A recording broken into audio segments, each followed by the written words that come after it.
Hi, everyone. Judge Andrew Napolitano here for Judging Freedom. Today is Monday, October 28th, 2024. Larry Johnson will be here in just a minute on just what are Ukraine and Israel covering up.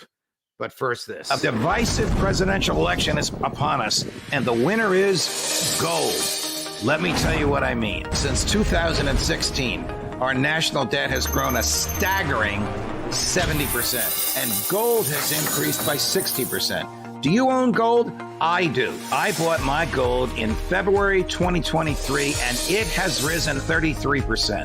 You've heard me talk about Lear Capital, the company I trust. Let me tell you why. Recently, Kevin DeMeritt, who is the founder and CEO of Lear, assisted the FBI in discovering a nationwide gold theft ring. And because of Kevin's good work, the FBI caught these people before they could steal anymore. That's why I have been saying the people at Lear are good people. They believe in America. They believe in their product, and they're honest to the core. So take action right now, my friends. Call 800-511-4620 or go to LearJudgeNap.com. Protect your savings and retirement before it's too late. 800-511-4620, LearJudgeNap.com. Remember, hope is not a strategy, but gold is. Larry Johnson, welcome here, my dear friend. Always a pleasure, and with much appreciation, of course. I do want to talk to you about one of your very interesting posts over the weekend about Israel and Ukraine covering up their failures. Let's start with Ukraine. How weak is the military? How apparent are the Russian triumphs to the West, which probably doesn't want to admit it? Yeah, well, it's accelerating with each passing day. And so, a year ago, the Russians would be lucky if they could move, 5 kilometers into Ukraine over the course of a month. Now they're making those movements in one day. So all up and down the line of conflict. They took over Solidova. Just yesterday raised the flag over that. They took 6 other towns and villages. So they're moving in such a way that they're creating a real dilemma for the commanders on the Ukrainian side, because they don't have built defensive emplacements that they can fall back into. It's very, at this pace, it is very possible that Russia could push all the way to the Dnieper River, up and down that line by the end of December, in the next 2.5 months. More likely timeline could be 6 months, but it could happen much quicker than that. Is this apparent to the public in Ukraine that they are suffering this kind of a loss and are in this kind of jeopardy? No, not yet. It really hasn't sunk in. I think we're looking at Ukraine's going to be in a bit of a holding action until the election. If Donald Trump is elected in two weeks, then I think we'll see sort of the mask come off over in Ukraine. They will move immediately to get rid of Zelensky. Zelensky will be replaced, and the Ukrainians will be looking for a negotiated way out. As long as Zelensky's there, there's not going to be any negotiation. He's made it clear that he's in a no negotiation position. I assume that you mean Zelensky will be out, that the Americans will decide that Zelensky is out, or will this be a decision made by the Ukrainian military? I think it'll be both.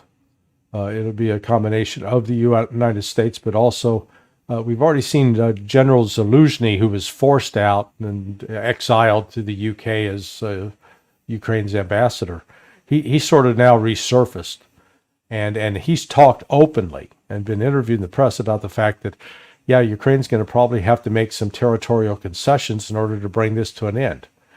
Zelensky has refused to admit any such thing. So, again, I think uh, all of this hinges upon what happens on election day. If Kamala Harris prevails, then I think Zelensky will calculate that he's still got some time left. If Kamala Harris prevails, is there more likelihood of a military revolt against Zelensky? No, they're probably less at this point. At that point, because Kamala Harris isn't running the show.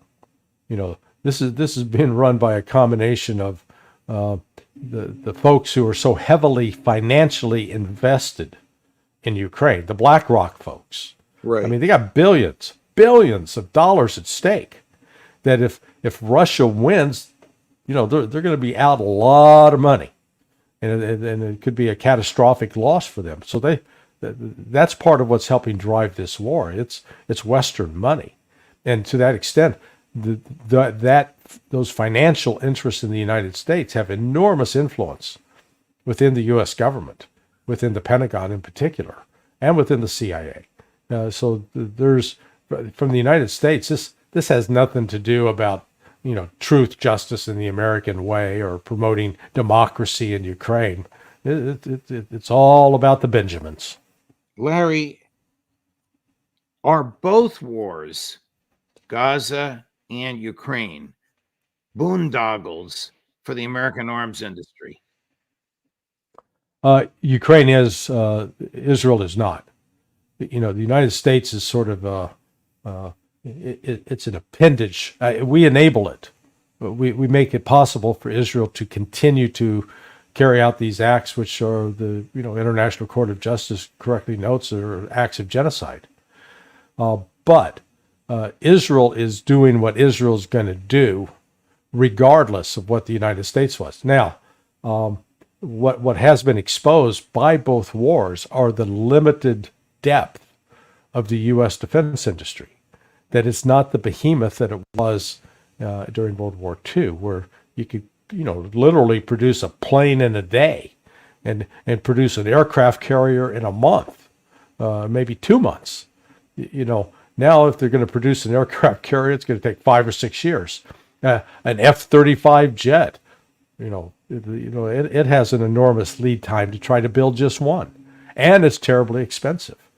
So what we have created is a system in the United States militarily that produces very expensive weaponry that is not necessarily very useful on the battlefield, and that once it is used up, the United States is in a position that it can't easily replace it.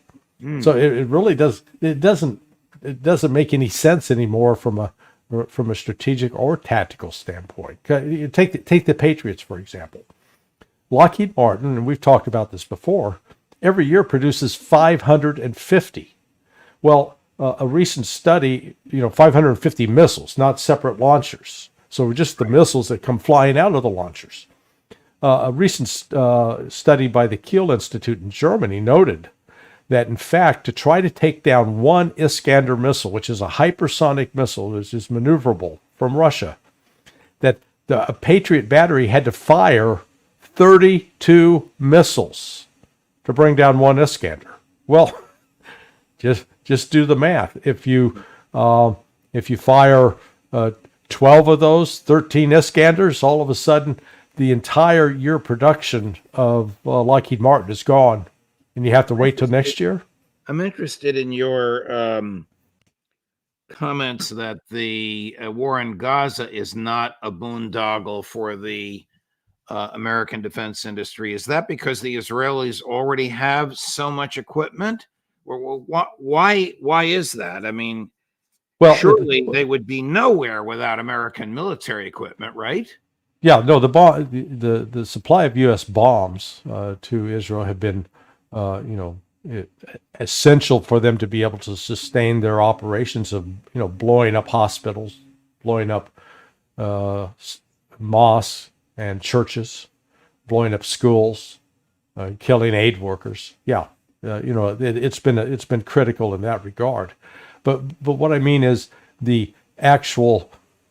You can argue that the war in Ukraine was incited by the West simply because the West saw some great benefits to be derived from that economically and both in terms of the defense industry benefiting.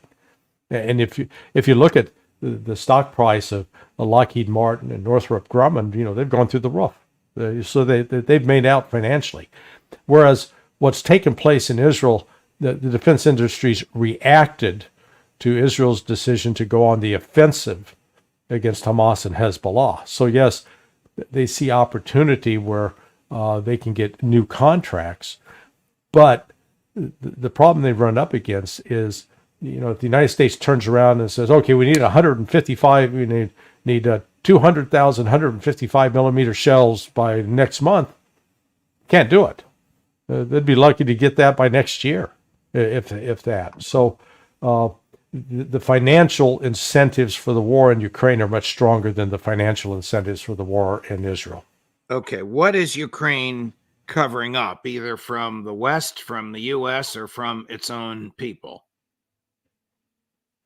Well, the actual losses of personnel. So there is, I forget the name of the group that has been counting obituaries that have been published in Ukraine of people of soldiers that have died. And just over the weekend, the number was 522,000. So the actual number of Ukrainian dead is far higher. I think Doug McGregor is sensitive. It could be over 1 million. I think is correct. But they're covering up the fact that they're not able to hold the territory against the Russians. Now, the U.S. intelligence, they can see it. We've got overhead imagery. We've got other intelligences coming in. And the Russians are moving so methodically now and creating one cauldron after another. A cauldron is basically where you can encircle forces on the ground. Go back a year ago, Russia might have been fortunate to create one cauldron every 2 or 3 months. Now they've got at least 4 cauldrons underway right now, and encircling upwards of like in the Kursk area, 2,000 troops are encircled. So it is the tactical situation for Ukraine is deteriorating with each passing day, and that deterioration it's increasing the pace. It's not decreasing. Is Kyiv bombing and killing Ukrainian civilians trying to flee to safety in Russia? Yeah, there was a video that surfaced yesterday out of Pokrovsk or near Pokrovsk. So you had a group of about 10 to 15 Ukrainian civilians with a white flag walking down a road. And, they're walking towards a Russian position. As they got near the Russian position, the Ukrainian side began firing at them, initially with artillery. They scampered into a nearby bunker that had been abandoned. And then the Ukrainian forces began flying kamikaze drones at them and killing them. So, this is an actual war crime it's on video. It's now recorded. So this is sort of indicative of what Ukrainians are about. They're not about protecting the civilians.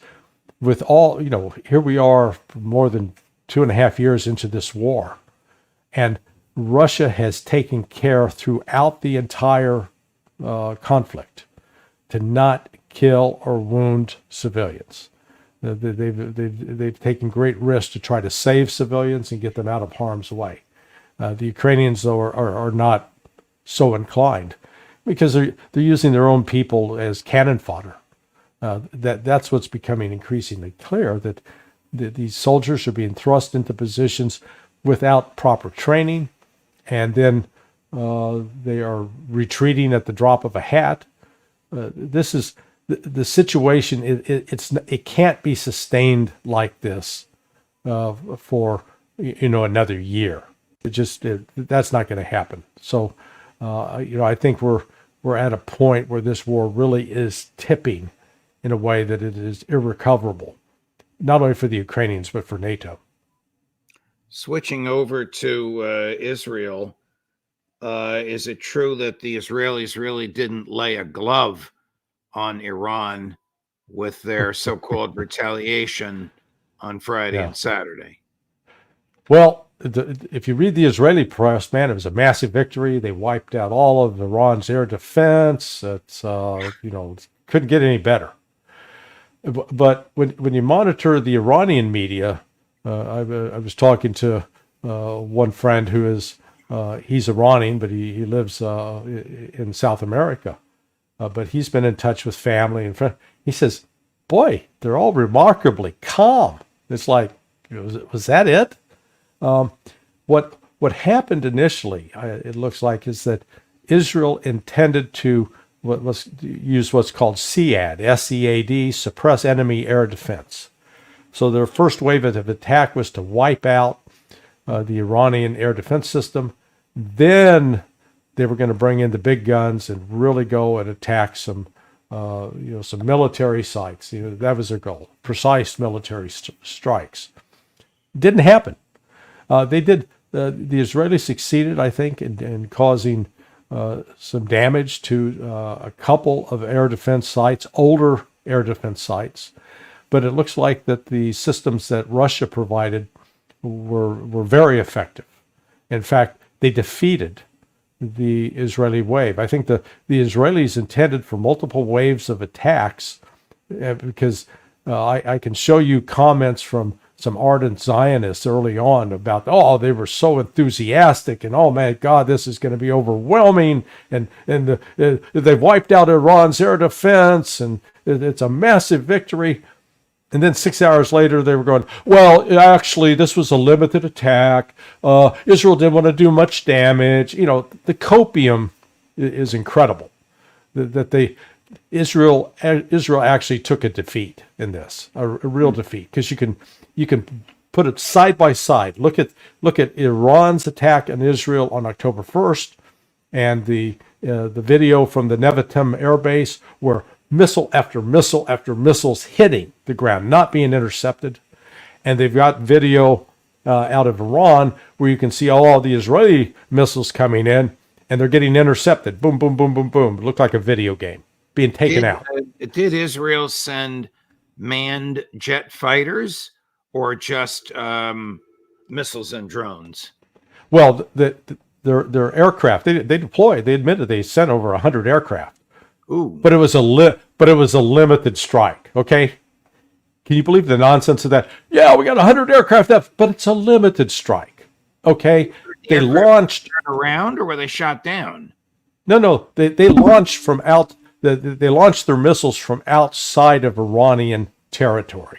They never did enter Iranian airspace. They stayed outside because at least they had enough sense to recognize, that we suspect that Iran's got a pretty robust air defense system. But they thought their missiles would overcome it, would defeat it, and they did not. Really, Judge, this is the first time in 75 years that Israel has taken a loss like this, where in the past it was able to defeat the Egyptians, the Jordanians, the Syrians, and all these previous wars. That's why they've been rolling around like they're such a bully. They can do whatever they want to anybody else, and nobody can hit back. Well, what we've seen now over the course of the last 5 months, go back to April, with the first massive drone, cruise missile, ballistic missile attack by Iran against Israel, which was just clearly a demonstration of, hey, we can reach out and touch you. And then that was followed up October 1st, where Iran sent in ballistic missiles that Israel was unable to stop. They shot some down, but most of them got through. And again, Iran at that point wasn't trying to kill and destroy. They were trying to demonstrate, look, we can hit some targets and we can do some damage if we want to. Put you on notice. Well, Israel didn't get the message. So this time they said, we'll show you. And they 100 plus aircraft, and each of those aircraft probably carried at least 2 air-launched ballistic missiles and other armaments. And they fired.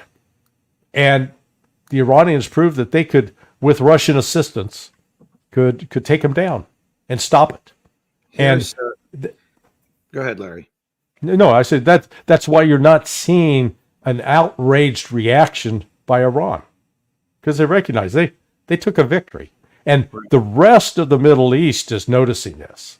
I mean, they're not blind. You know, Israel and the United States, they can pump out all the propaganda they want about what a great Israeli victory and all it caused massive damage. It's nonsense. They're lying to themselves. So, you know, keep lying to yourselves, keep giving yourself a participation ribbon, but you didn't win the race. Here's a report from a venue called Crux, C-R-U-X. The long-running, just a few minutes ago, the long-running feud between Israeli Prime Minister Netanyahu and his number two, Defense Minister Gallant, has once again come to the fore. In a recent letter, Gallant has warned Netanyahu on the lack of war strategy and clear direction. Gallant expressed serious concerns that while the threats to Israel evolve, the war's objectives have not kept pace. The Israeli defense minister has added that lack of strategy is leading to potential missteps in cabinet decision-making. Israel's Channel 13 reported that Gallant sent the letter to Netanyahu and the security cabinet hours before Israel attacked Iran on Friday. Not a good sign. Yeah, well, no, Gallant's right, because look at the situation Israel is in.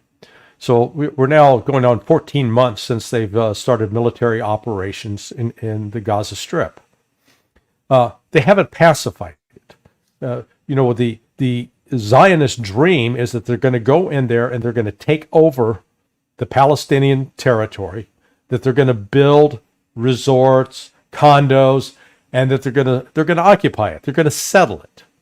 Well, they can't go in there right now and build it. They may control the northern part. In terms of what I mean by control, they may be able to prevent Palestinians from living there, conducting normal daily life events, eating, surviving, going to a hospital. But Israel does not control it to the extent that they can keep Hamas fighters and other Palestinian insurgents from attacking them. So, yeah, what settler is going to want to go there wearing body armor all the time, hunkered in a bunker? So they haven't, and so 14 months, they haven't been able to control just that Gaza Strip, which is a small, contained area. Now they've got the tiger by the tail up in the southern Lebanon. Hezbollah fighters, who are far more capable and effective than anything that Hamas has, is killing a large number of Israeli soldiers. The Israeli losses in Gaza over the past year were maybe one soldier a day killed on average, whereas what's taking place up in southern Lebanon looks to be more like 3 to 4. Israel can't sustain those kinds of casualties. The number being wounded are increasing. And then Hezbollah is yesterday sent a warning to the Israelis, hey, clear out your 25 settlements that are up on the north because they're fair game now. We're going to take them out.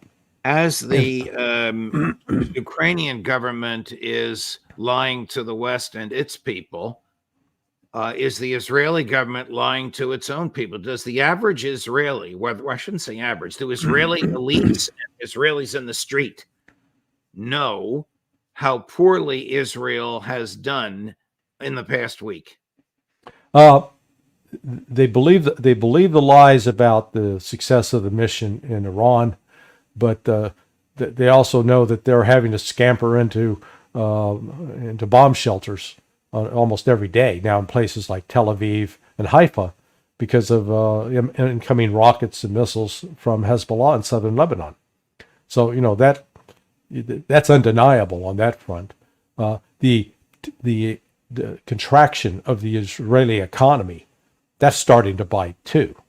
And on top of it, you've got a large number of Israelis. I think it's estimated well over 1 million now have left Israel. They've said, we're not going to stick around. This is getting too uncomfortable. In the meantime, you do have the hard right people still beating the drums. Ron Dermer, the former Israeli ambassador to the UN, whom I know because he was at Fox so many times. He was born in the U.S. He was born in New Jersey.